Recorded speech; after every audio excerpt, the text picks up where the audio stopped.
Muy buenas noches, queridos amigos y queridas amigas de la Fundación ISOS para la Libertad y el Desarrollo. Muchas gracias por conectarse este sábado de claustro, este sábado de encierro, de cuarentena, ¿no? Mi nombre es Héctor Acuña, soy director ejecutivo de la Fundación ISOS para la Libertad y el Desarrollo y hoy les traigo un tema que es caro a mis afectos, que es cercano a mis sensibilidades personales, un tema que tiene que ver con la misión de la fundación y la visión que la fundación tiene de las cosas, ¿no? Así que yo espero que les guste. El tema es que es el liberalismo clásico y, y por qué soy liberal clásico, ¿no? Así que voy a esperar que varios se conecten. Mientras tanto, les voy a comentar unos temas que son afines para, para que podamos en el momento preciso comenzar. Voy a de paso a compartir en las redes sociales la transmisión. Ustedes saben que la idea es que podamos compartir las ideas liberales clásicas o libertarias, como ustedes quieran decirle, ¿no? Eh, Ahora estoy viendo que la página está empezando a retransmitir porque esto tiene su delay, ¿no? Así que bienvenidos a cada uno de ustedes. Espero que mi intención es que esta transmisión pueda serles eh, clarificadora en los términos en los cuales se está planteando, ¿no? Hacer una aproximación al, al liberalismo clásico, explicar qué es, cuáles son sus alcances, cuáles son sus limitaciones, cuál es su naturaleza, cuáles son los presupuestos teóricos sobre los cuales se basa, ¿no? Porque hay ciertas concepciones del mundo ontológicas, si uno quiere llamarles, y también hay unas concepciones antropológicas de base, ¿no? Que suelen ser axiomáticas, que suelen ser puntos de partida indiscutibles porque son evidentes en sí mismos. Entonces, la idea es hacer ese abordaje que no pretende ser exhaustivo y que de hecho hay también hay muchos otros amigos liberales clásicos que lo han hecho, ¿no? Eh, y que lo han hecho muy bien, por cierto, ¿no? De hecho, el presidente de la Fundación ISOS para la Libertad y el Desarrollo, el doctor Hugo Nelson Vera, es una persona que hace más de 15 años se dedica eh, como, como una voz que clama desde el desierto, como suelen decir, se dedica a compartir, a difundir, es un difusor de los ideales y de las ideas del liberalismo clásico. Así que eh, obviamente yo no pretendo en este video ser exhaustivo o pormenorizado para nada. Reconozco que voy a ser somero, superficial, pero estoy seguro que van a poder quedarse con algunos detalles interesantes. Ustedes me van a ir avisando si se escucha también. Yo les voy a agradecer muchísimo porque ustedes saben que este tipo de programaciones en vivo siempre están sujetas a contingencias, ¿no? A contingencias que son de carácter no predecibles. Así que avísenme si se escucha. Bienvenido Enrique, Adelaida, bienvenidos sean. Gracias por estar. Bueno, les comento primero qué es la Fundación ISOS, a qué se dedica. Voy a primero, antes de pasar al tema en cuestión, la Fundación ISOS es una organización de carácter privado, sin fines de lucro. Gracias Aníbal, gracias por avisarme. Gracias querido. Es sin fines de lucro, una organización de carácter privado sin fines de lucro que eh, busca, que pretende la difusión de los ideales y de las ideas, los ideales del programa liberal clásico, ¿no? Eh, esta fundación cree que las sociedades abiertas, basadas eh, en la vida, la libertad y la propiedad privada, en, en los, en los, en los fundamentos de la civilización occidental, que están profundamente vinculados con el pasado grecolatino y judeocristiano, ¿verdad? Esos ideales de la vida, la libertad y la propiedad privada, vinculados con los fundamentos grecolatinos y judeocristianos, son los que pueden llevar a la civilización, y de hecho lo han demostrado, hacia niveles de progresos insospechados, ¿no? Eh, yo estoy seguro que así como ustedes y yo hace un mes atrás no podíamos prever que íbamos a estar hoy en día encerrados en nuestras casas, eh, posiblemente yo creo que nuestros antepasados hace 80 años, hace 50 años, nuestros abuelos solamente no podían ni imaginarse una transmisión de este tipo, con este tipo de calidad, viéndonos cara a cara. Yo creo que las ideas de la libertad, del liberalismo clásico han sido sumamente eficientes, y eso que no han podido avanzar de manera total, ¿eh? Han encontrado muchos escollos a su paso, y aún con todo y eso, las ideas de la libertad, la propiedad privada, las ideas de los contratos voluntarios, las ideas de los intercambios, eh, esas ideas han llevado a la humanidad a niveles de progresos que ni ustedes, ni yo, ni nuestros abuelos podían haber eh, vaticinado. Bien, entonces comparto aquí, estoy también yo en redes sociales, mientras que la gente se va. Entonces, esa es la Fundación ISOS, queridos amigos y amigas. Nosotros contamos con un arsenal, con un paquete de cursos que compartimos de manera libre. Son cursos de acceso libre. Les invito a todos ustedes que tan pronto pase este encierro, estos tiempos de encierro, que puedan, puedan participar, ¿no? Tenemos cursos, un curso, por ejemplo, que es nuestro buque insignia, que se llama el ISOS Leadership. Es un curso de liderazgo donde las personas pasan por 5 o 6 meses de varios módulos en los cuales aprenden sobre eh, teoría de la comunicación y de la propaganda política. Ahí se puede aprender sobre cómo funcionan los mecanismos neurofisiológicos o neuropsicológicos de la comunicación humana. Hablamos sobre teóricos tan actuales como Jonathan Haidt, Dan Ariely, eh, y tan clásicos, tan actuales como estos que acabo de mencionar, y tan clásicos como Goebbels, el padre de la propaganda nazi. Hacemos Explicamos por qué la propaganda política opera de manera diferente a lo que el modelo de la comunicación tradicional, emisor-receptor, sugiere, ¿sí? La propaganda política funciona en otros códigos, de otras maneras.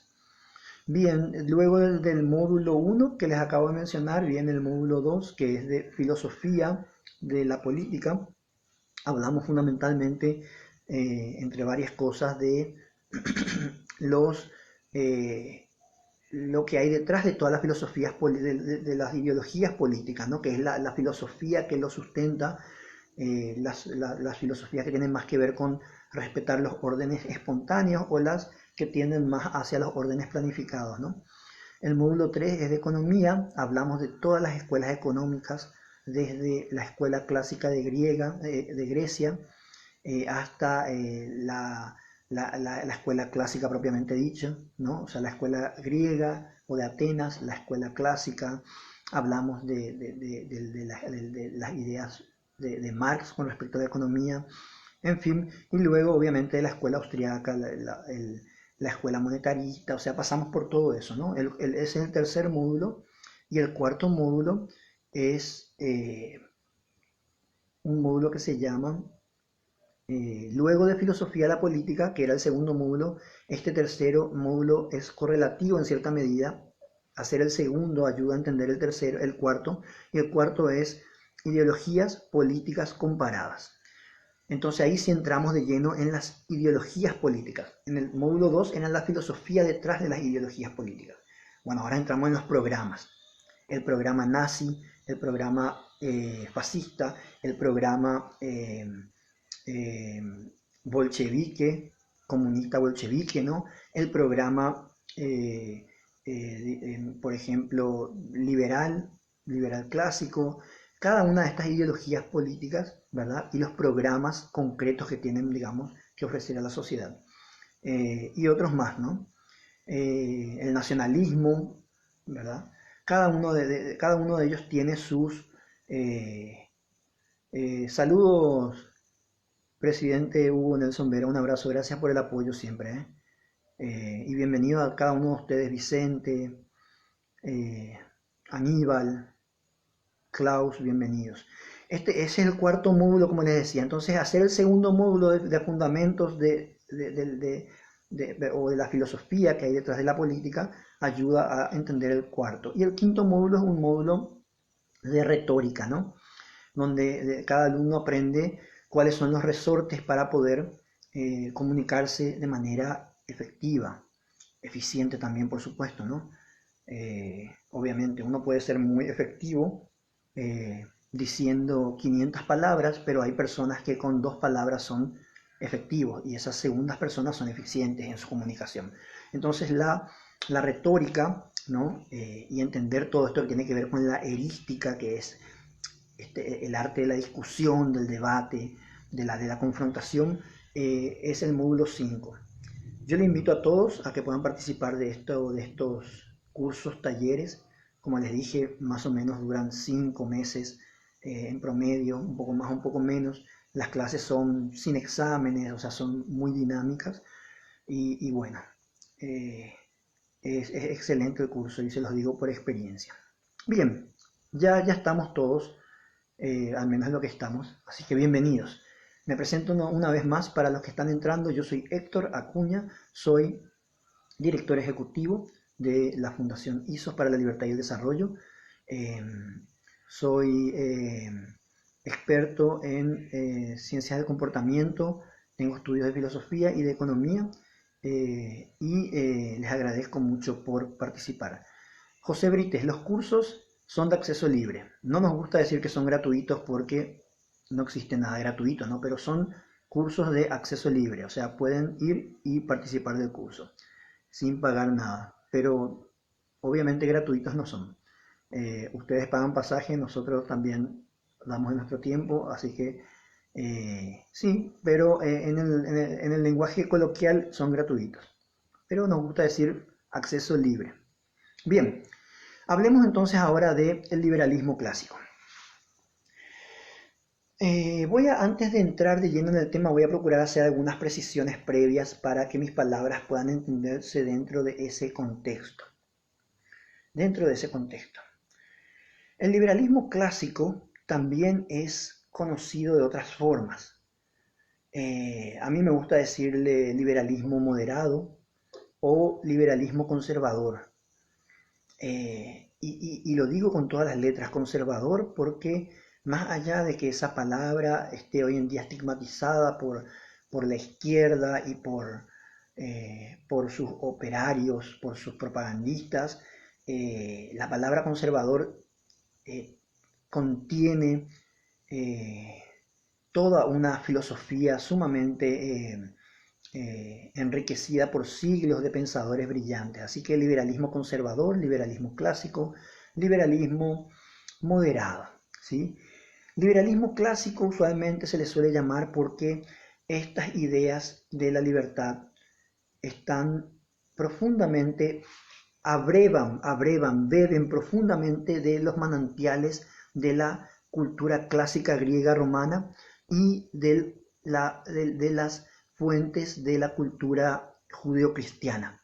Por eso es clásico, ¿no? Se acerca estas ideas de estos pensadores liberales clásicos, entre los cuales están John Locke, Adam Smith, David Hume, Montesquieu. Son personas que se acercaron a lo griego, a lo romano, a lo judeocristiano, y de ahí quitaron elementos para consolidar sus hipótesis, sus teorías sobre cómo debe ser un orden político que respete a los individuos. Así que por eso liberalismo clásico, liberalismo moderado, porque este liberalismo, estas ideas de la libertad desconfían profundamente de los planteamientos radicales, de los planteamientos refundacionales. O sea, un liberal clásico no cree que haya que destruir todos los cimientos de la sociedad para ir mejorando la sociedad. La sociedad se puede mejorar de maneras graduales, como diría Karl Popper, un gran liberal clásico. Ustedes saben que el padre de la ciencia moderna, Karl Popper, que fue uno de los últimos que hizo contribuciones grandiosas a la ciencia moderna, al enfoque de la ciencia, era un liberal clásico. Así que por eso es que en gran medida estos pensadores liberales desconfían de esas ideas radicales de cambiar, de intentar cambiar la sociedad de golpe y plumazo, ¿así? ¿Okay? Desconfían también en gran medida profundamente de los excesos del positivismo jurídico. Estos pensadores liberales clásicos no creen que la sociedad o que la conducta humana se pueda cambiar a golpe de leyes, ¿no? Y de hecho piensan que en gran medida muchos de los desórdenes sociales nacen de una confianza excesiva en ese positivismo jurídico que dice que escribiendo una ley que se ponen de acuerdo un grupo de personas supuestamente representantes, se puede cambiar la conducta humana e incluso la naturaleza humana, porque en gran medida eso es también, digamos, parte de esa confianza excesiva que tiene el positivismo jurídico. Entonces, por eso es moderado, ¿no? Si ustedes usualmente buscan soluciones moderadas a los problemas sociales, posiblemente van a sentirse muy a gusto dentro del liberalismo clásico.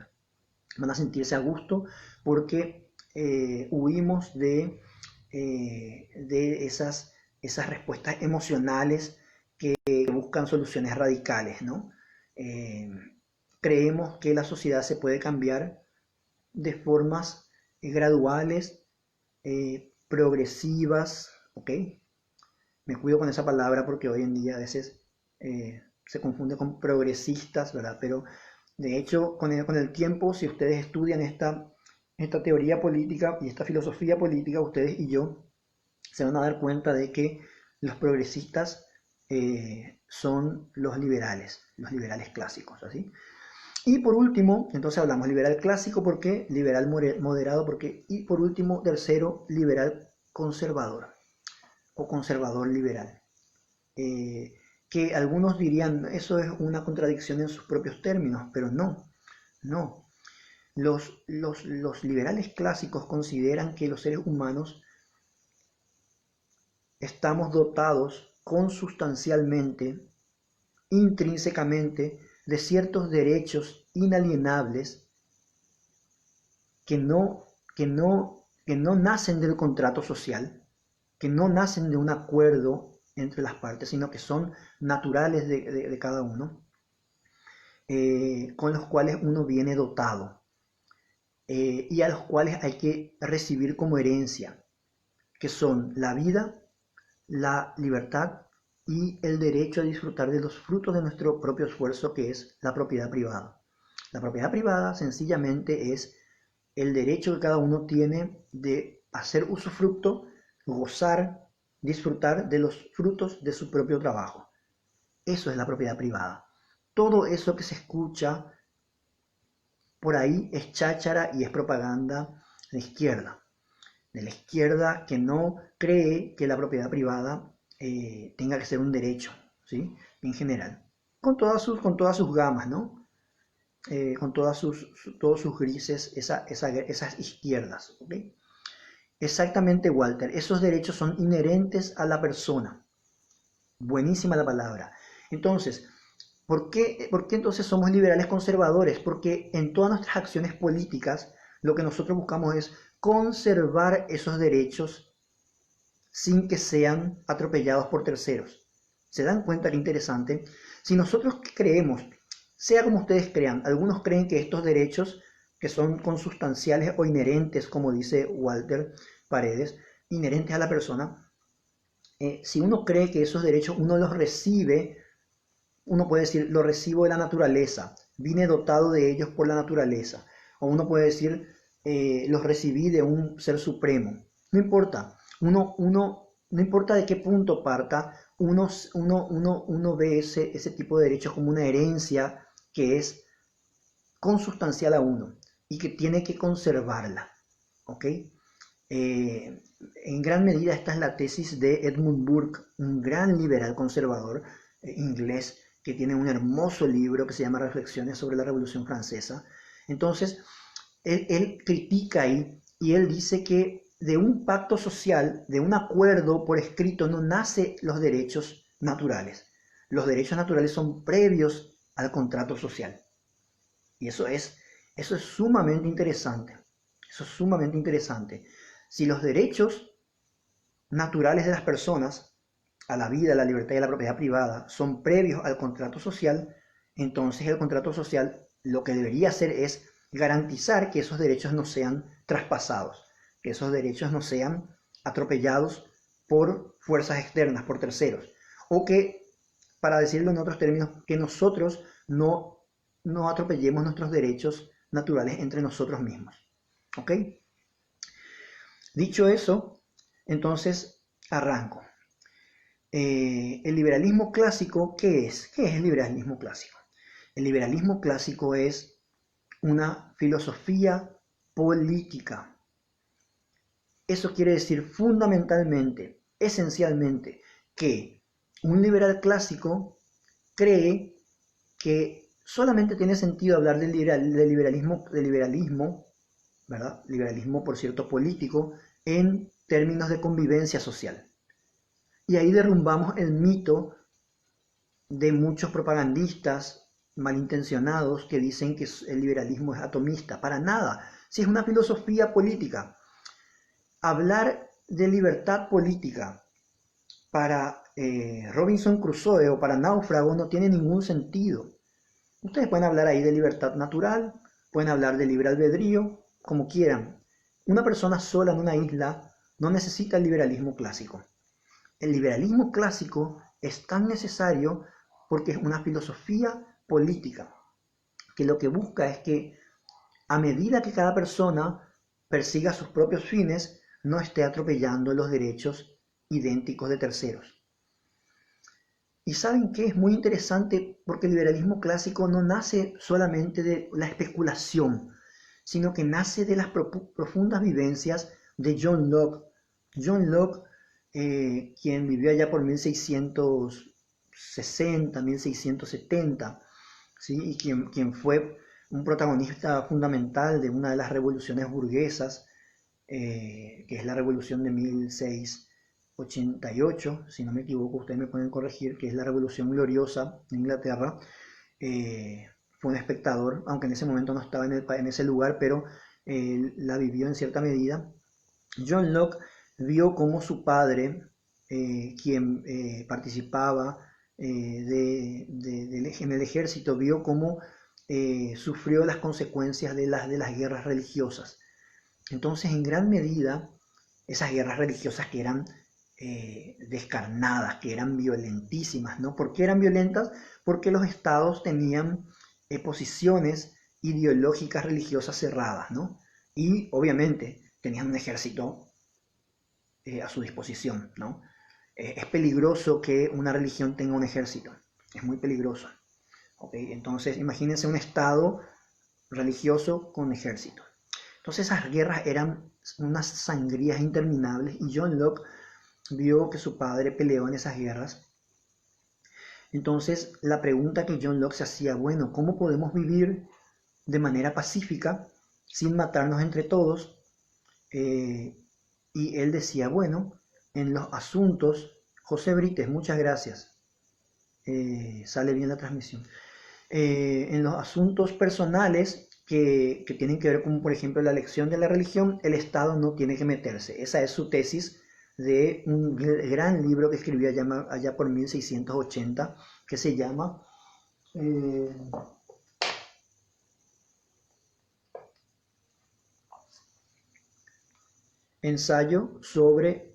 La Carta sobre la Tolerancia. ¿Ok? Es un libro precioso. De hecho, fue uno de los primeros libros que leí sobre el liberalismo, ¿no? Entonces, ¿cómo hacemos, ¿no? Para no asesinarnos entre todos. Entonces, el liberalismo es una filosofía política de la convivencia social que lo que busca es evitar la guerra civil. Es una hermosa definición, ¿no? Es una hermosa definición. Lo que busca es evitar la guerra civil. ¿Y cómo vio John Locke en ese momento que era una manera de evitar las guerras civiles? Bueno, el Estado no debía tomar, el magistrado civil, como dice John Locke en este libro, no debía tomar parte en asuntos religiosos. Podría tener su religión puertas adentro, pero a la hora de juzgar, a la hora de administrar justicia, el magistrado estaba obligado a hacerlo conforme a las leyes y no conforme a su religión. O asuntos indiferentes, como dice John Locke en ese libro. Los asuntos indiferentes son los que no son de interés público. ¿Ok? Bueno, ¿cómo podemos definir el liberalismo clásico de otra forma? Bueno, el liberalismo clásico es una filosofía política que lo que busca determinar es los límites de la acción humana.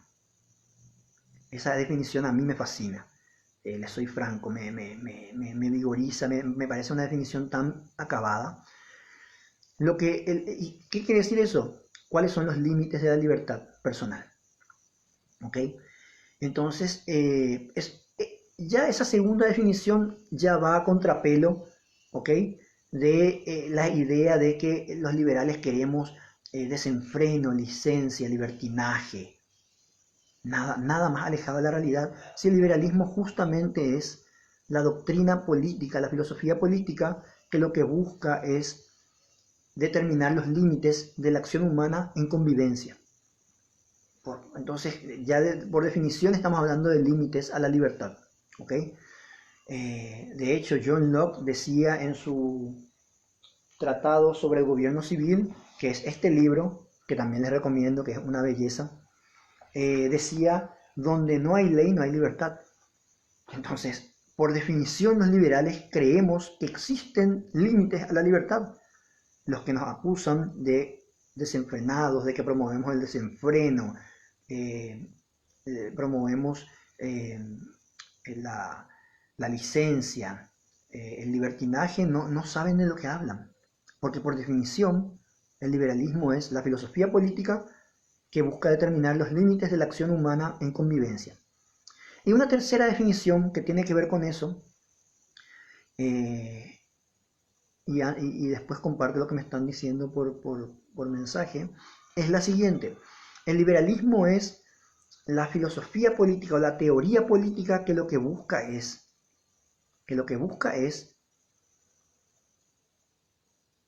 controlar los límites del poder político. ¿Ok? Siendo la política una actividad necesaria, que esa es otra falacia en la cual dicen que los liberales no creemos en que tengan que haber políticos o que no tenga que haber política. Eso es mentira. O sea, hay una cantidad de política que es necesaria, o de actividad política o de quehacer político que es necesario en la sociedad. ¿Sí? El político, por definición, para el liberalismo clásico es una persona que a través de su acción lo que ayuda es a evitar los conflictos en la sociedad. ¿Ok? Ahora, una cosa es tener un político por cada, no sé, por cada 200.000 habitantes, y otra cosa es tener 80 políticos por cada 100.000 habitantes, más un montón de burócratas, más un montón de planilleros, o sea, se dan cuenta, son cosas distintas. Pero, pero lo que busca determinar el liberalismo clásico son los límites del poder político. Y por eso es que tenemos un liberal clásico llamado Montesquieu, fue el que desarrolló la teoría de la división de poderes. O sea, eso es profundamente liberal clásico. ¿Cómo podemos hacer que el poder político siga funcionando y logrando sus objetivos, pero al mismo tiempo mantenerlo controlado para que no se desborde? Entonces, ¿qué se le ocurrió a John Locke primero y luego fue desarrollado por Montesquieu? Se le ocurrió, bueno, dividamos el poder político en funciones y que esas divisiones se controlen mutuamente, y escribió este libro, ¿no? Del espíritu de las leyes. Recomendadísimo, ¿no? Bien, entonces le di 3 definiciones del liberalismo clásico que yo creo que pueden ser útiles y que ya de por sí, por definición, desmontan muchos mitos que hay de personas a veces que lo hacen de buena fe, pero por ignorancia, y otras veces por propaganda malintencionada. Víctor Salinas dice, sobre la propiedad privada. Los hombres olvidan antes la muerte del padre que la expropiación de la propiedad. Efectivamente, eso lo dijo Maquiavelo, ¿sí? El padre de la política moderna. Tiene mucha razón, ¿no? Sentimos que es un derecho natural, que es una herencia propia de nuestra naturaleza, el poder acceder y beneficiarnos de los frutos de nuestro trabajo. Por eso el tema impositivo es tan importante para el liberalismo clásico, ¿no? Porque obviamente, si ustedes y yo pagamos el 100% del fruto de nuestro trabajo a la corona o al Estado, obviamente somos esclavos, ¿no? Si pagamos el 40% y somos esclavos casi la mitad del año. Si pagamos el 30%, somos esclavos posiblemente algo así como casi 3 meses al año o 4. ¿Se dan cuenta? El tema impositivo en gran medida nace de esa inquietud por el respeto al fruto de nuestro trabajo. Al fruto de nuestro trabajo. Bien, entonces eso es el liberalismo clásico. Entonces es una teoría que busca limitar o ponerle limitaciones al poder político. Siendo la política una de las actividades que más acumula poder, okay, hay que ponerle un coto, ciertos cercos, ¿no? Muy bien, eso sería básicamente una definición, una aproximación a la definición del liberalismo clásico. Eh, Walter Cross dice lo siguiente: alto porcentaje de políticos son en realidad delincuentes políticos. Hay que ubicarles en donde corresponde y prescindir de estos personajes. Totalmente de acuerdo. Pero se dan cuenta, y por supuesto también el poder económico, ¿no? Por eso es tan importante que el contrato social se haga para defender a los individuos del avance tanto de el poder político o el poder económico, ¿ok? O de grupos también, ¿no?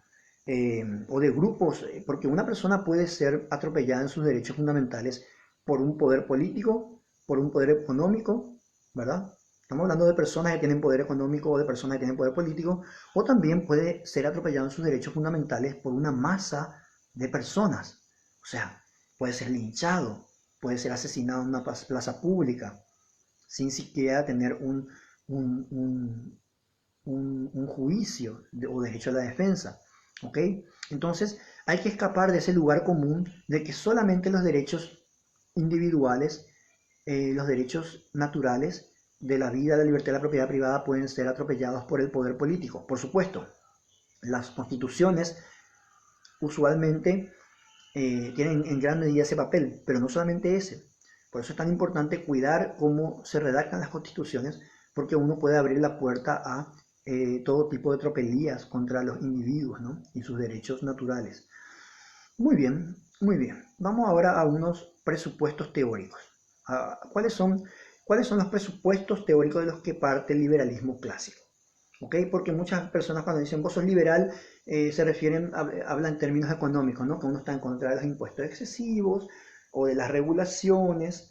Y eso, digamos, es una consecuencia de otros temas más fundamentales, más de base, que son presupuestos. No solamente son los supuestos, sino son previos a los supuestos del liberalismo, ¿no? Entonces, mucha gente dice, ay no, vos sos liberal y por eso lo que querés es hacer lo que se te antoja nomás. No pasa por ahí para nada, ¿no? Para nada. Eh, la libertad en el liberalismo clásico está indisolublemente unida a la responsabilidad. O sea, y esa es una confusión de la que voy a hablar en el presupuesto número 5 por ahí. Vamos a ver cuántos presupuestos me acuerdo. Porque esto es en vivo y bueno, eh, no tengo un copiatín, ¿no? Bien, presupuesto número 1. Vamos a una teoría de la realidad, ¿no? ¿Cuál es una ontología? Una teoría de cómo está conformada la realidad, ¿no? El liberalismo clásico parte de la siguiente premisa. A la hora de abordar todo problema social, a la hora de establecer una sociedad o de reunirnos para vivir para tener una convivencia, luego del estado de naturaleza, esa ficción, ¿no? Pero que es útil para entender, desde el momento en que nos juntamos,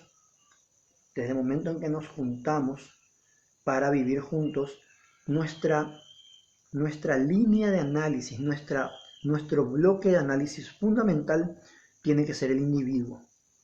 Entonces, presupuesto número 1, el individualismo metodológico o normativo. ¿Qué quiere decir? ¿Qué diablos quiere decir eso?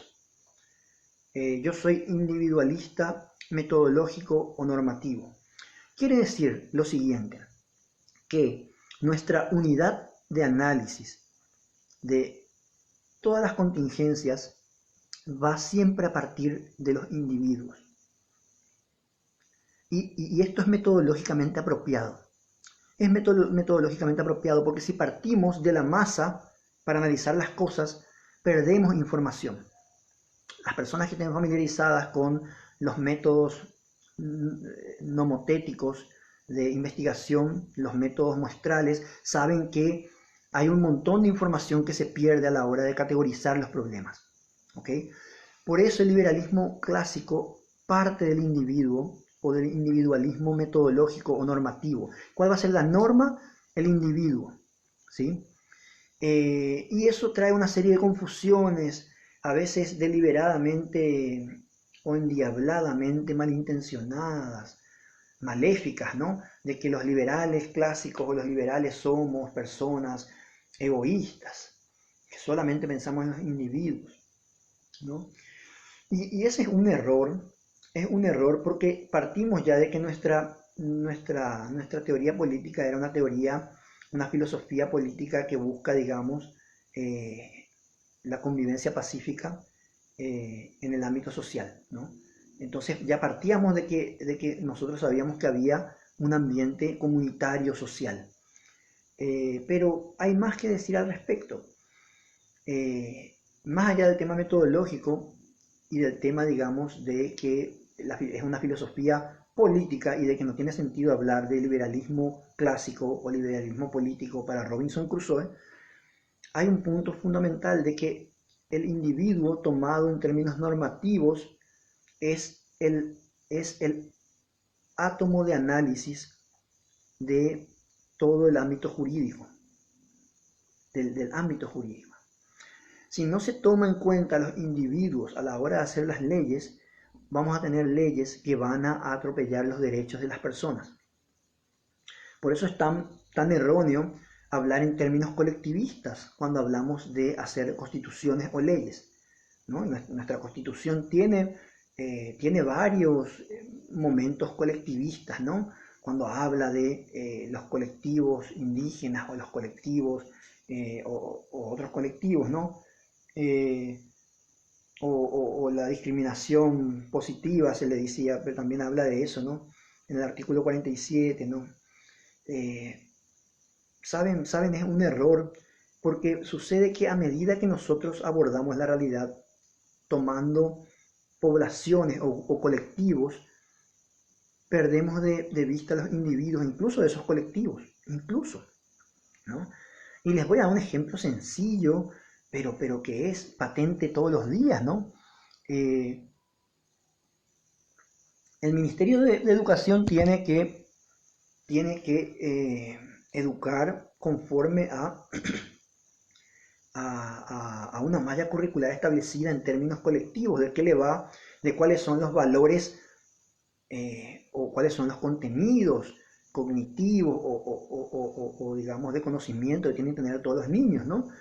Pero al abordar a los niños como un todo, pierde de vista las necesidades individuales de cada niño.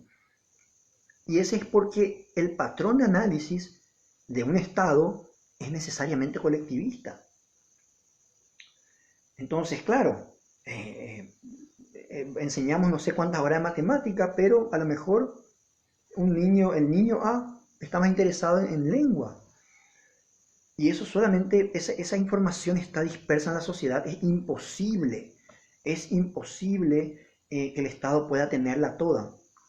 Y como si todo fuera poco, ya hay un problema ahí epistémico de acceso al conocimiento. Otra vez las categorías de análisis estatales suelen ser colectivistas. O sea, tropecé una vez con una piedra y después tropiezo con la misma piedra. Entonces, ¿cuál es el primer punto? El punto es un individualismo metodológico, un individualismo normativo. Y acá viene el segundo punto. Eso quiere decir que los liberales creemos que el ser humano es egoísta, entonces, y solamente es egoísta y es desalmadamente interesado.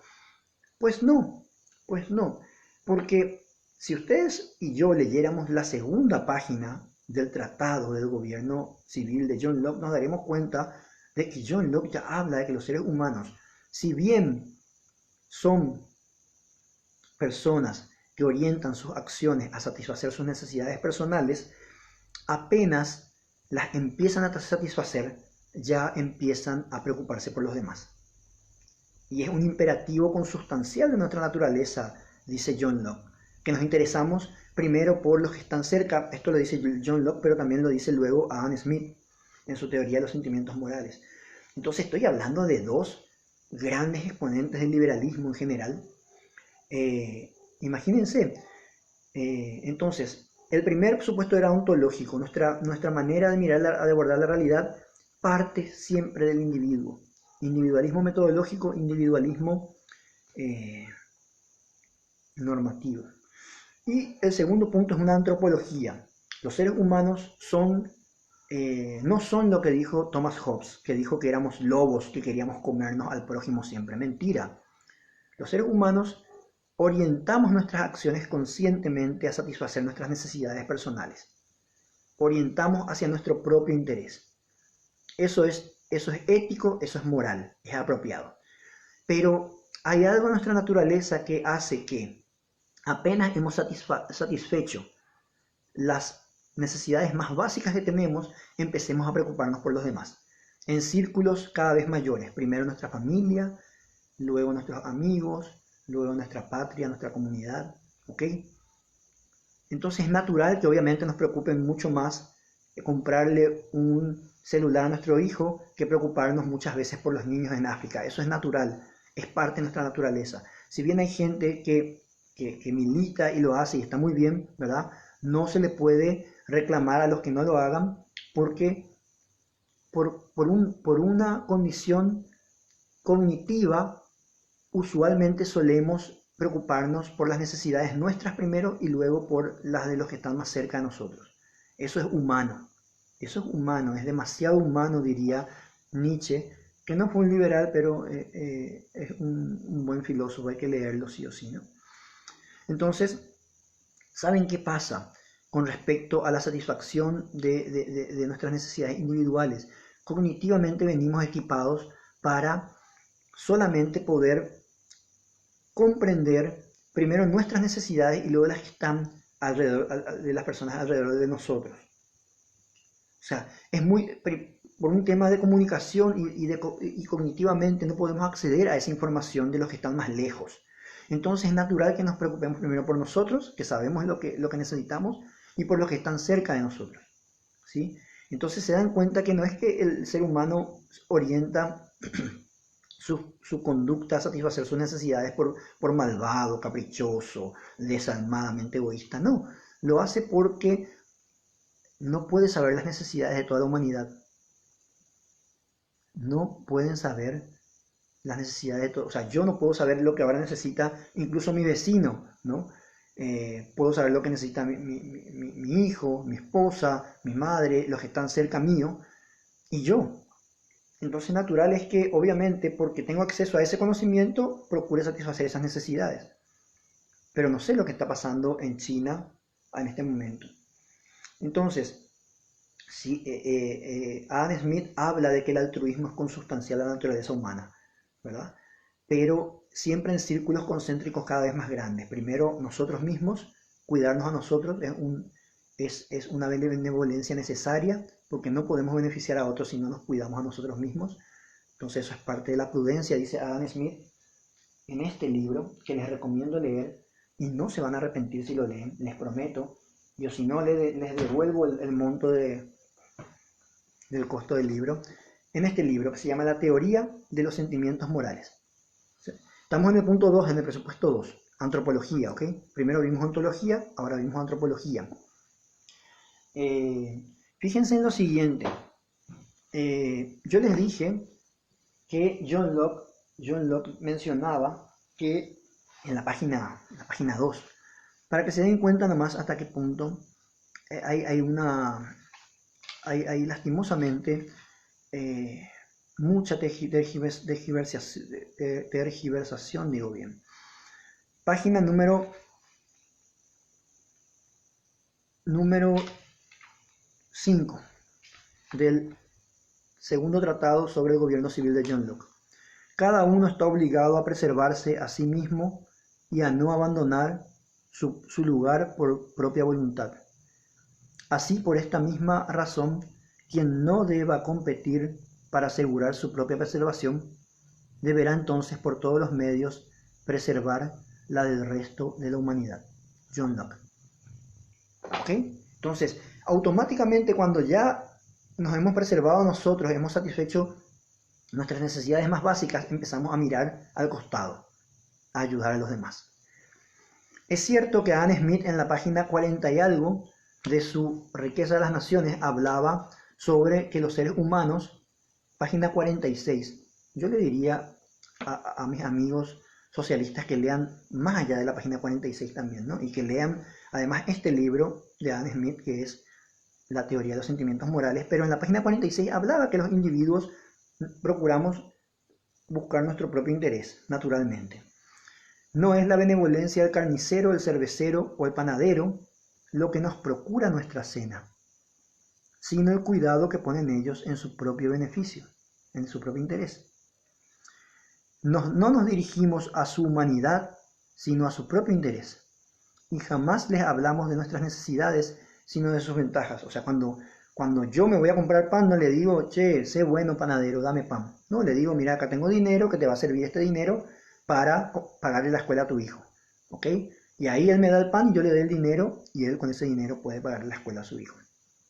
Entonces, es normal que los seres humanos dirijan su atención y sus reducidas capacidades cognitivas a satisfacer primero sus necesidades y luego de las personas que están cerca. ¿Ok? Y eso no lo hace despreciable, para nada, al contrario, lo hace humano. Pero Adam Smith, en su teoría de los sentimientos morales, comienza diciendo lo siguiente en la página 1. Hay que leer la página 1 por lo menos, queridos amigos de izquierda y también muchas veces de la derecha que no entienden que los seres humanos nos orientamos a nuestro propio interés, pero también a ayudar a los demás. Página 1. La teoría de los sentimientos morales, Adam Smith. Por más egoísta que se pueda suponer al hombre, existen evidentemente en su naturaleza algunos principios que le hacen interesarse por la suerte de otros y hacen que la felicidad de estos le resulte necesaria, aunque no derive de ella nada más que el placer de contemplarla. Aparte escribe muy lindo, ¿no? Entonces los seres humanos somos naturalmente altruistas, ¿ok? Esa es mi antropología, esa es la antropología de un liberal clásico. Creemos que los seres humanos tienen derecho a perseguir sus propios fines, pero también creemos que los seres humanos están dotados de benevolencia natural, de altruismo consustancial a sí mismo y que constantemente están ayudando a los demás, ¿sí? Y que no hace falta un Estado que nos venga a decir sé caritativo, sé bondadoso, para nada, ¿no? Ya está en nuestra naturaleza. Presupuesto número 3.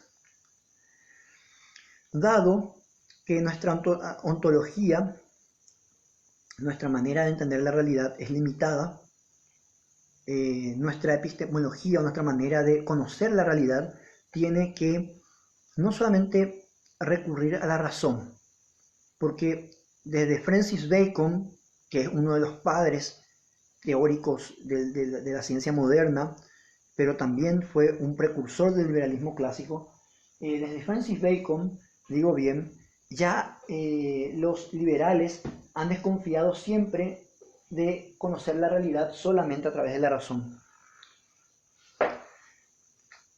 Francis Bacon, Ensayos sobre moral y política, recomendadísimo. Entonces, ¿a qué tenemos que recurrir para conocer la realidad? A la experiencia. La experiencia es transversal a todo el programa del liberalismo clásico.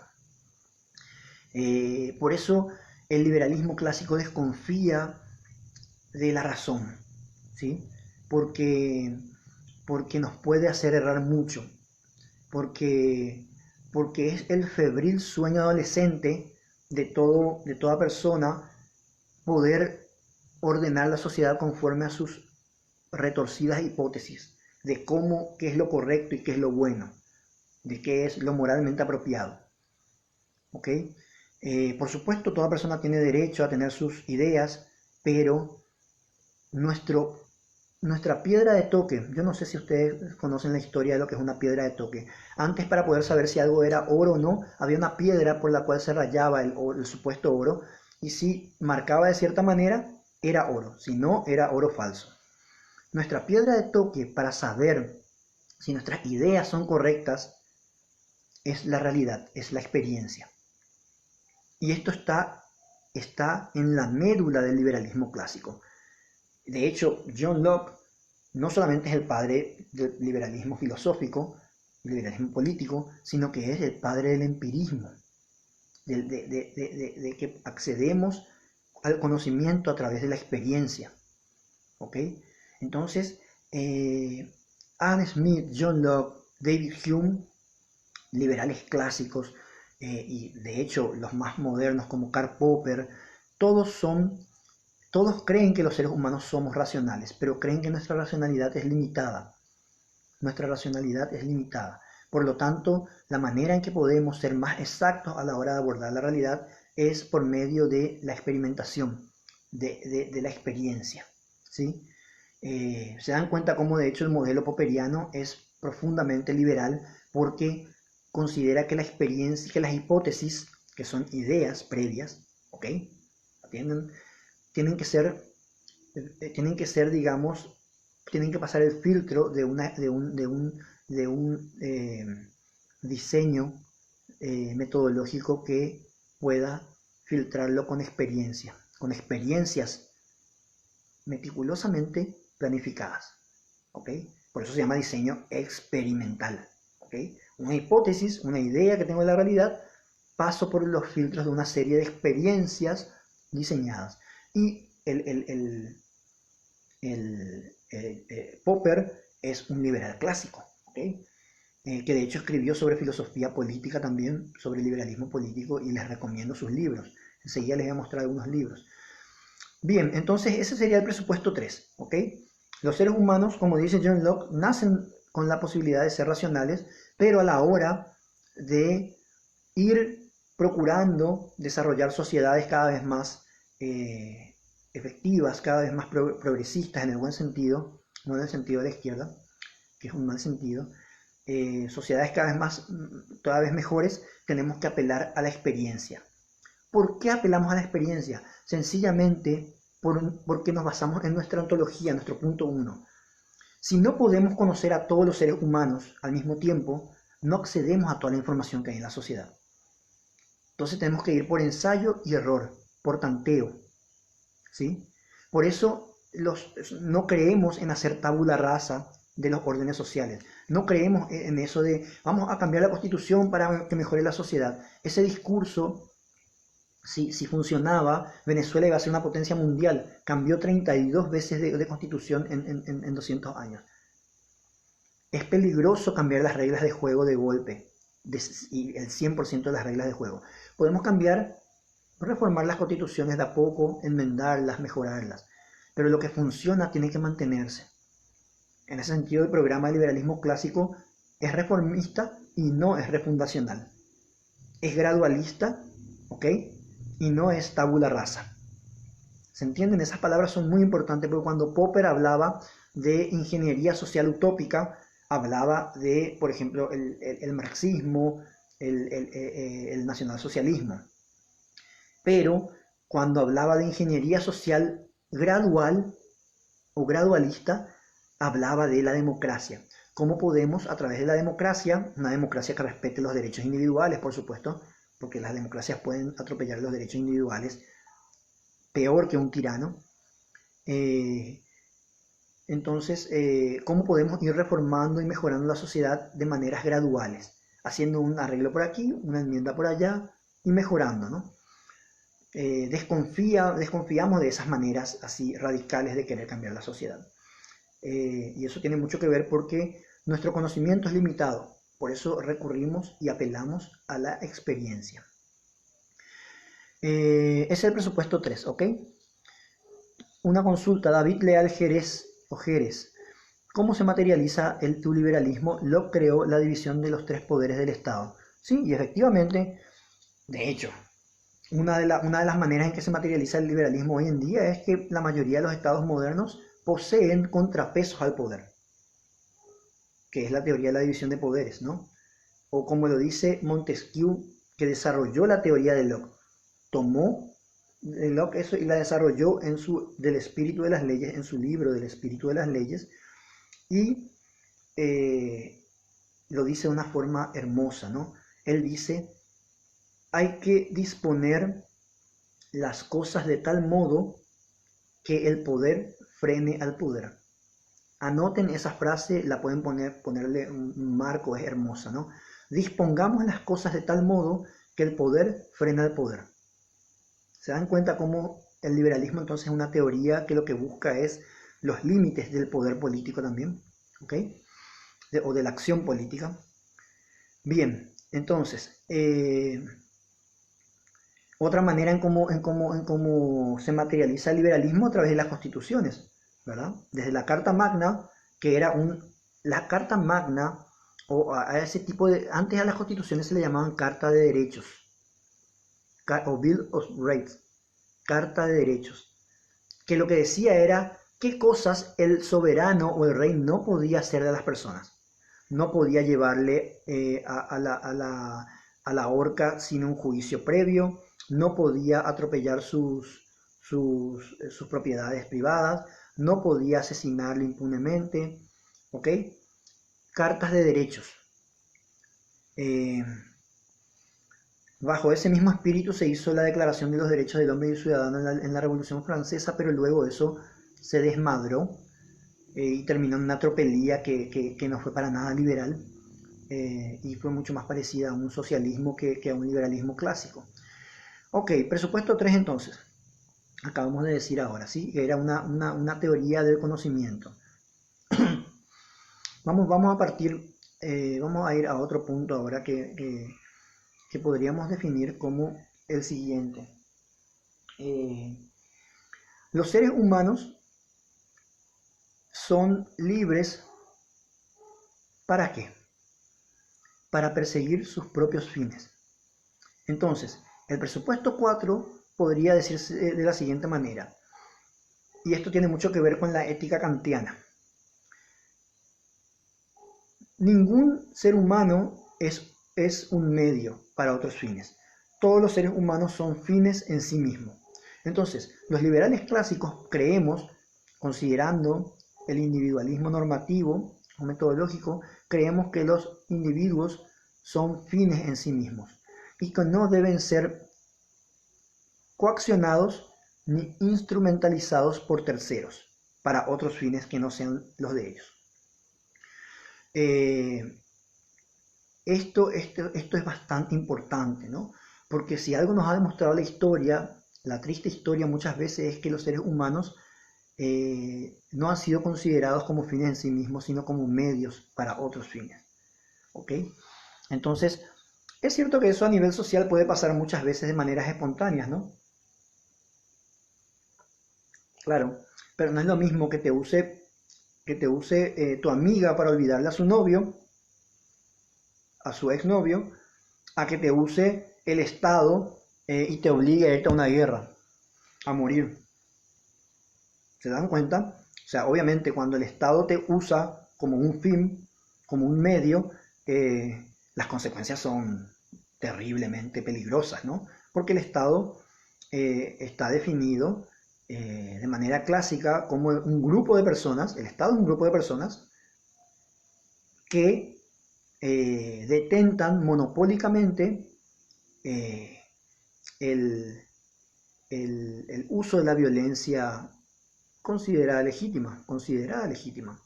Entonces es peligroso, ¿no? Cuando el monopolio de la violencia, los que tienen las armas, el ejército, la policía, te dice, hace esto, bueno, es peligroso, ¿no? Entonces eso atenta contra la dignidad humana.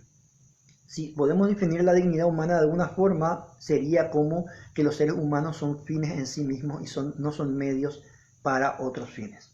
¿Está bien? Eso sería el punto número 4, un presupuesto número 4. Yo les dije que el presupuesto número 5 que les prometí es el siguiente. Presupuesto número 5. La libertad de la cual tanto despotrican, ¿verdad? Porque piensan que nosotros los liberales clásicos somos unos libertinos, unos desenfrenados, somos unos que estamos buscando que las personas actúen de manera licenciosa y que rompan todas las reglas morales. No es así para nada, porque ese es un concepto equivocado del liberalismo clásico y de la libertad.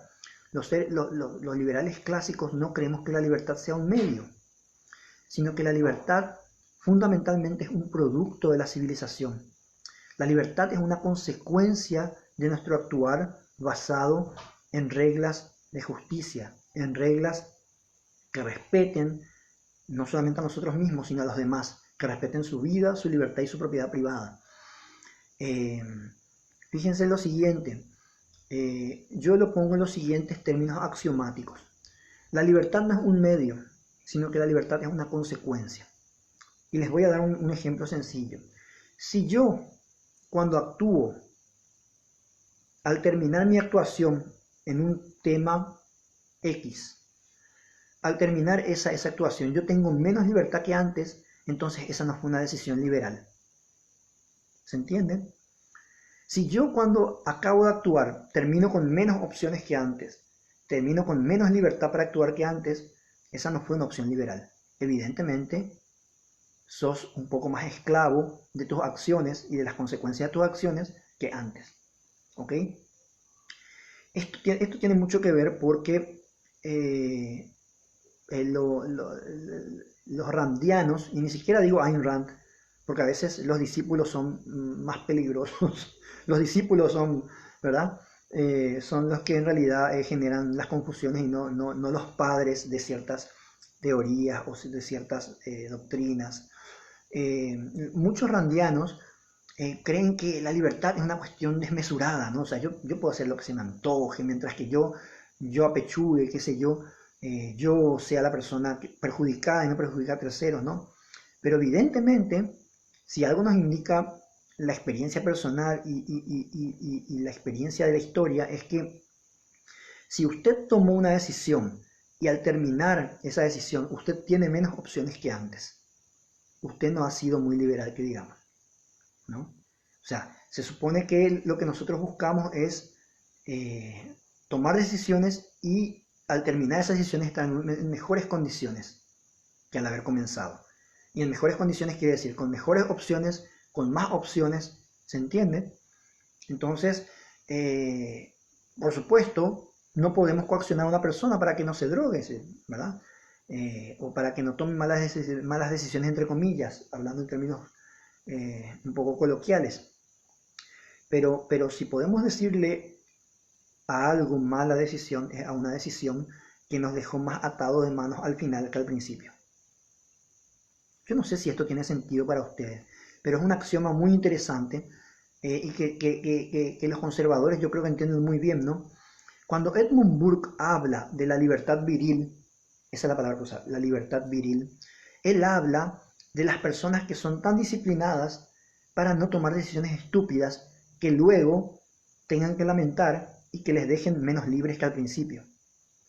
¿Sí? Una libertad disciplinada, como dice Edmund Burke. Por eso es que la libertad, como dije al principio, es un producto de la civilización. O sea, es una consecuencia de ser civilizados, de ser respetuosos de ciertas reglas de conducta.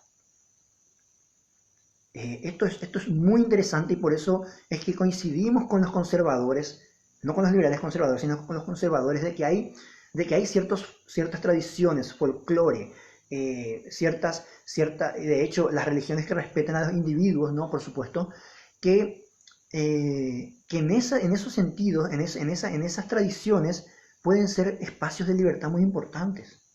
Por supuesto, por supuesto. Entonces, cuando hablamos de conservar nuestras libertades, necesitamos disciplinarnos a nosotros mismos. Por eso es que la crisis no es el momento para ensayar la libertad, porque la libertad se ensaya, ¿sí? Y tenemos que agradecer que nacemos pequeños y niños y que podemos tener largos años de ensayar nuestra libertad, la infancia y la adolescencia, bajo la mirada atenta posiblemente de personas que nos aprecian, sean padres, abuelos, tíos o gente que nos aprecia en general, que va viendo cómo ensayamos nuestra libertad cuando no nos podemos hacer demasiado daño. Somos débiles físicamente, no tenemos los medios, ¿verdad? Y por eso es tan importante que las pautas de crianza sean liberales en ese sentido, ¿no? O sea, que nuestros hijos, nuestras hijas puedan recibir las consecuencias de sus acciones. Porque si, y esto tiene que ver con la teoría del Estado después también, fíjense porque si todo el tiempo entre las acciones de mi hijo y las acciones y las consecuencias de esas acciones me interpongo yo, él no va a ensayar las consecuencias de su libertad y no va a desarrollar la responsabilidad. Por eso es tan peligroso los programas asistencialistas del Estado, porque entre las acciones de los individuos y las consecuencias de esas acciones, por ejemplo, y voy a caricaturizar esto, ¿no? Pero yo me quedo en mi casa y no trabajo y después puedo acceder a un plan social del Estado con la plata de otros, de los impuestos de otros. Bueno, por supuesto que no recibo las consecuencias de mis acciones que serían sufrir hambre, ¿no? Entonces, si el Estado se mete todo el tiempo entre las acciones de las personas y las consecuencias, ese paternalismo estatal conlleva a tener sociedades irresponsables. La libertad se ensaya. Es un proceso, como dice el doctor Hugo Vera, nuestro presidente de la Fundación, la libertad es un largo proceso de ensayo y error. Ustedes saben que esa fue una de las frases que más me impresionó cuando yo fui al ISOS Leadership la primera vez. Porque yo no tenía un concepto de libertad. Yo vengo de una tradición humanista, por supuesto, pero necesitaba un concepto de libertad. Y si bien tenía muchas lecturas de Viktor Frankl, un humanista existencial muy interesante, me faltaba un concepto más político y más empírico, ¿no? Entonces la libertad es un largo proceso de ensayo y error, como dice el doctor Hugo Vera, y por eso es tan importante que ustedes también vayan al ISOS Leadership, les invito, ¿no? Entonces, dice José Brites, el presupuesto 5 de la libertad disciplinada me parece subjetivo porque uno debe tomar riesgos. Si sale mal, uno debe asumir las consecuencias. Es sentido común, lo resumo en sentido común. Por supuesto, ¿no? Sí, y es lo que he dicho, ¿no? Cuando las personas van ensayando su libertad a medida que crecen y reciben las consecuencias de su libertad, van desarrollando un sentido propio de responsabilidad y de autonomía. ¿Ok? Entonces, por eso es tan importante no entender la libertad como un medio. Yo hago lo que quiero con mi libertad, ¿no? Sino como un fin, como una consecuencia, ¿no? Luego de actuar voy a tener más libertad o menos libertad. ¿Ok? La libertad, decía Alberdi, es el producto de la civilización. Alberdi fue un gran liberal clásico. La libertad es un producto de la civilización.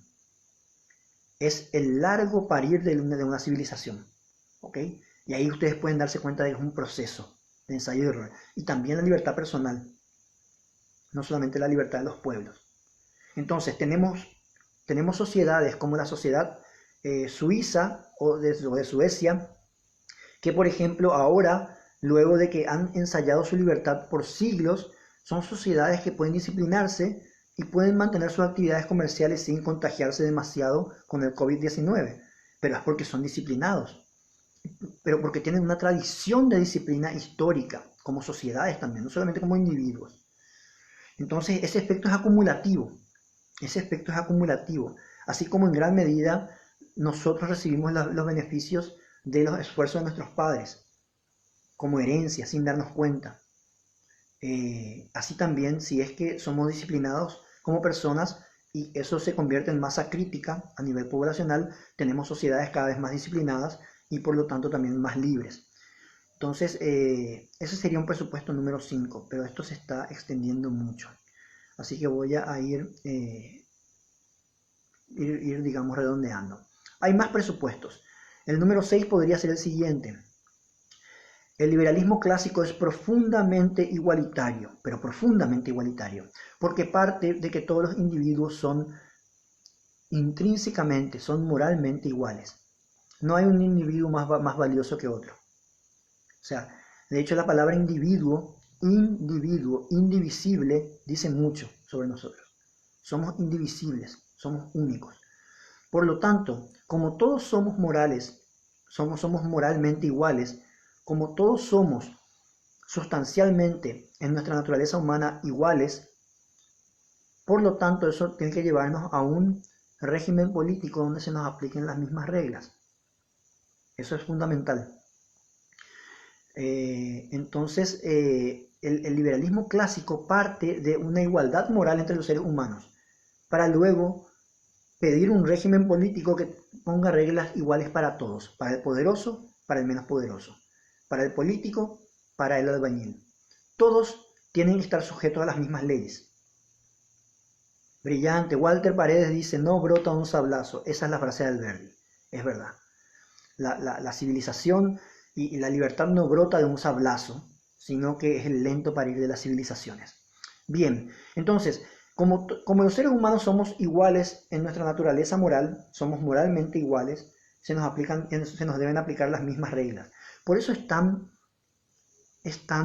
descabelladamente perverso que se le esté aplicando reglas más benéficas a ciertos colectivos. Ah, no, a los pobres le vamos a dar estas reglas porque son pobres. Ah, no, a los indígenas le vamos a dar estas reglas porque son indígenas.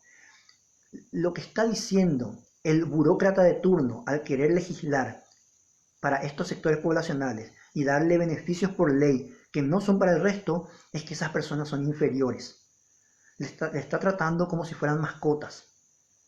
Y eso no es digno, eso no es respetar la dignidad humana. Y usualmente es parte de un discurso también del político de turno para en realidad poder meter la mano en la lata. O sea, sí, en realidad yo tampoco creo que tengan buenas intenciones. Pero seamos francos, la teoría liberal de la naturaleza humana que dice que los seres humanos nacemos iguales y con los mismos derechos, nos lleva a buscar órdenes políticos donde se busque igualdad ante la ley y no igualdad a través de la ley.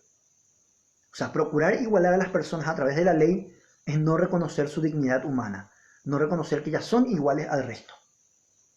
Esto no excluye la posibilidad de ser solidarios y de ayudar a las personas para nada, pero no es el camino el brindar privilegios a ciertos grupos, no es el camino.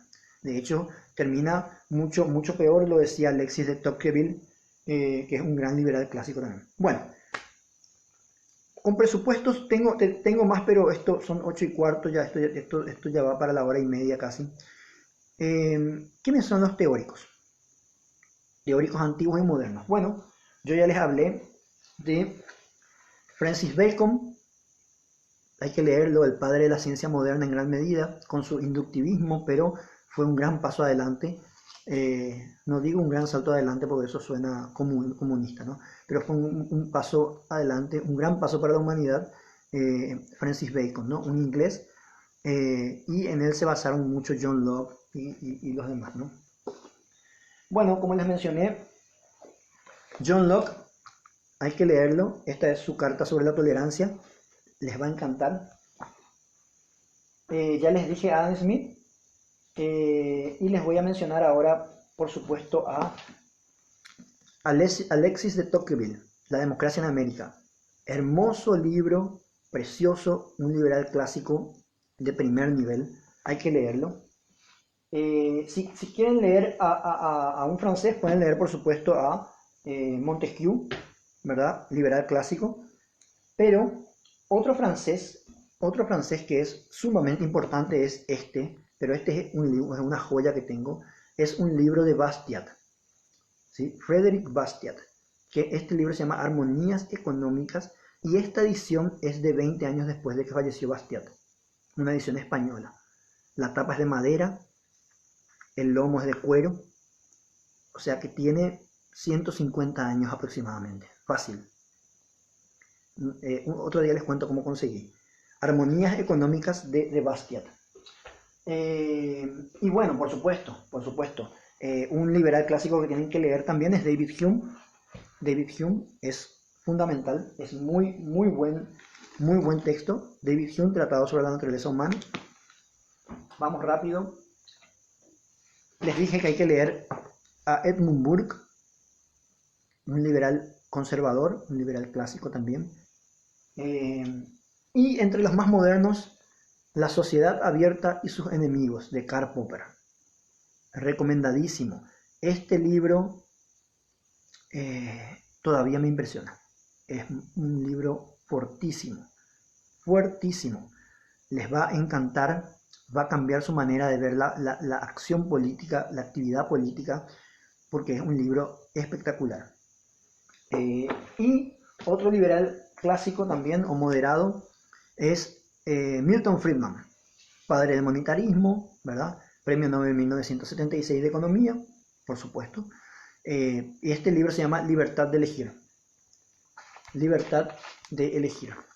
Un liberal clásico con todas las reglas. Aparte, un excelente pedagogo como enseñaba. Hay más. Ah, por supuesto. La tiranía de la igualdad, de Axel Kaiser, otro liberal fabuloso, ¿sí?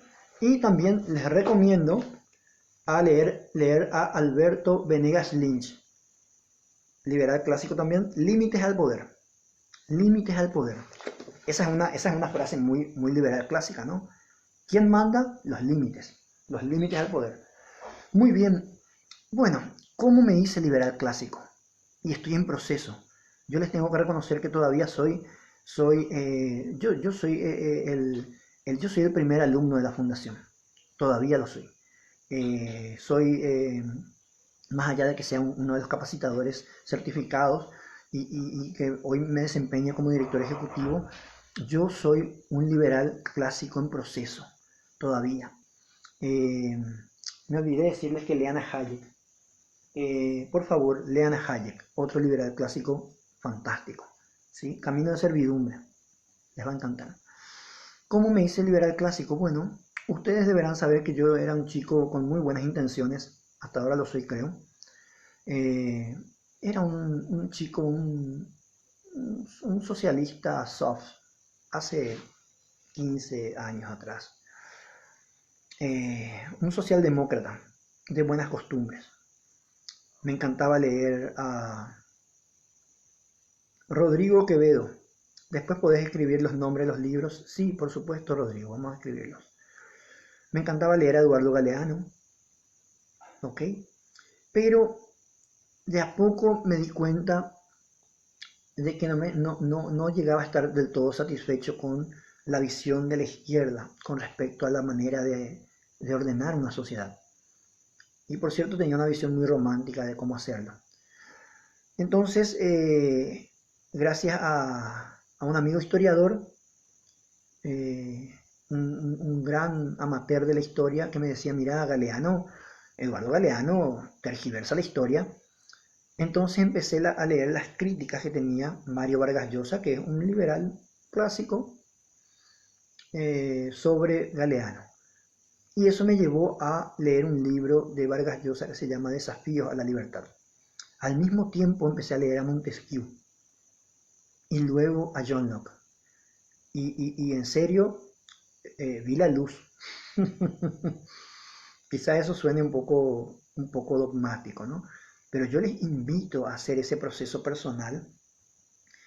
Yo les invito a hacer ese proceso personal. Obviamente después leía a David Hume, a Anne Smith, a Alexis de Tocqueville, en fin, a muchos más, ¿no? Me fui a la Fundación ISOS, algo que también obviamente me ayudó a consolidar mi liberalismo económico especialmente fue el hecho de que me independicé, me emancipé y me casé, empecé a pagar mis cuentas, empecé a tener una familia, ¿no? O sea, casarte, tener una familia, darte cuenta de que la plata no cae del cielo, te hace darte cuenta de que el Estado no puede estar dando dinero todo el tiempo a la gente, de que hay que producir, ¿no? Son visiones más realistas, ¿no? Así que haberme casado, tener hijos, me ayudó también a... Porque esto del liberalismo es experimentar, ¿no? Luego, haber trabajado en varias empresas y ver la importancia de la función empresarial, también yo he trabajado en muchas empresas, queridos amigos. Llegué a ser jefe de recursos humanos y subgerente de recursos humanos. He trabajado como 8 años en distintas empresas de distintos rubros y lo que yo les puedo decir es que he visto cómo el empresario promedio se levanta a trabajar todos los días y le pone el hombro a toda la situación. Yo sé que hay muchos empresarios que son más bien empresarios, que se coluden con el Estado, pero eh, yo me encontré con empresarios que eran cumplidores, que eran respetuosos de la ley, y que eran buenas personas y que hacían un excelente trabajo. Así que ver la función empresarial trabajando en el día a día, al mismo tiempo que me casé, en fin, todo eso me ayudó a experimentar cómo funciona la realidad. ¿Ok? Y bueno, por supuesto, ir al ISOS Leadership fue fundamental, ¿no? Aprender sobre filosofía política, sobre economía, tener contacto con otros alumnos del ISOS Leadership, ir a las conferencias internacionales que organiza la Fundación ISOS también. Una vez al año tenemos un evento internacional en el cual traemos a exponentes espectaculares del liberalismo o del libertarismo, o de la economía libertaria, que se llama el Foro Internacional de la Libertad. Así que ese tipo de experiencias ayudan muchísimo, ¿no? Y obviamente después la lectura personal y bueno. Obviamente a todos mis amigos de la izquierda, de la socialdemocracia, los aprecio mucho. A lo mejor ya no tenemos la misma manera de ver la realidad, eh, pero creo que seguimos buscando lo mismo. Yo les soy franco, queridos amigos de la Fundación ISOS. Yo creo que en general el socialdemócrata promedio o el socialista promedio quiere el bien de la sociedad. Ahora, los medios que plantea son incompatibles con ese bien que desea. Y en lo que diferimos con ese socialista promedio es en los medios. Yo también quiero el bien de las personas, yo también quiero que a todos les vaya mejor, ¿verdad? Eh, por eso este es un llamado a la tregua, a la conversación, al diálogo. Yo creo que tenemos que ser tolerantes, tenemos que debatir intensamente, pero de manera pacífica. Todos podemos estar equivocados, así que la idea es que bueno, podamos ir mejorando la sociedad, cuidándonos de las recetas que ya han demostrado ser fracasadas. Y lastimosamente yo tengo que decir que el socialismo ha demostrado una y otra vez ser un fracaso en lo económico, en lo social, en lo cultural, ¿verdad? Entonces las sociedades que han tomado ese camino usualmente han transitado el penoso camino hacia la servidumbre, ¿sí? Hacia la eliminación del individuo y de sus derechos. Y finalmente han terminado en sangrías que hoy se cuentan por más de los 100 millones. Bueno, son las 8:30, ustedes me han acompañado por 1 hora y media, yo les agradezco que lo hayan hecho. Les reconozco que no he sido exhaustivo, de hecho mis capacidades humanas no me lo dejan. Eso es uno de los principios del liberalismo, como les mencioné. Principio número 3, epistemología. Pero les agradezco que hayan estado, ¿sí? Les mando un abrazo a todos, cuídense, guarden no les voy a decir la cuarentena, pero guarden las medidas preventivas necesarias para realizar sus actividades, tapabocas, cuiden el tema de la ropa. Yo soy una persona que cree que de alguna forma tenemos que ir viendo otras alternativas, que esta cuarentena no es sostenible, ya hace rato no es sostenible. Entonces, ojalá que el gobierno pueda darse cuenta de eso, ¿no? De que la economía tiene que seguir moviéndose, de que hay otras maneras de hacer la cuarentena, como por ejemplo, en todo caso, que la cuarentena sea de los adultos mayores, de la gente de la senectud, de la tercera edad, y de los niños, pero luego en general yo creo que los adultos más jóvenes, o en general los adultos, tendríamos que salir a trabajar y cuidarnos, ¿no? La libertad siempre ha implicado sus riesgos, pero las consecuencias económicas pueden ser desastrosas y en este momento las opciones que nos da el gobierno, que usualmente diagnostica mal y luego ejecuta peor. El gobierno primero diagnostica mal y luego ejecuta peor.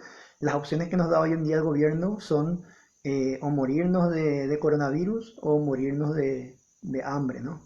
Yo creo que no son muy buenas opciones, ¿no? Yo creo que tenemos que ir migrando hacia estrategias de afrontamiento de esta situación, donde salimos a trabajar, nos cuidamos, cada uno es responsable de su propia vida, como lo indica la doctrina liberal, y cuidamos a nuestros adultos mayores, a nuestros hijos. Al llegar a la casa nos desinfectamos, pero hay que seguir moviendo la economía porque está indisolublemente unida a la vida, porque con la economía tenemos acceso a los bienes y servicios que nos sostienen no solamente el nivel de vida, sino que sostienen nuestra vida, ¿sí? No sea que salgamos después, dentro de 2 meses de esta cuarentena, y encontremos que el desempleo trepó del 26%, perdón, que la pobreza trepó del 26% que teníamos a un 45%, sería una catástrofe, ¿sí? Así que, entre otras cosas, ¿no? Les mando un abrazo, cuidaos, gracias por estar, y bueno, sigan nuestras publicaciones siempre, y voy a estar comentando sus comentarios, valga la redundancia, entre hoy y mañana. Les agradezco mucho por estar, ¿sí? Un saludo para todos, y bueno, que seamos prudentes como serpientes, pero que conservemos la ternura como las palomas, ¿sí? Un abrazo a todos y gracias por acompañarme. Estoy feliz de haber estado con ustedes.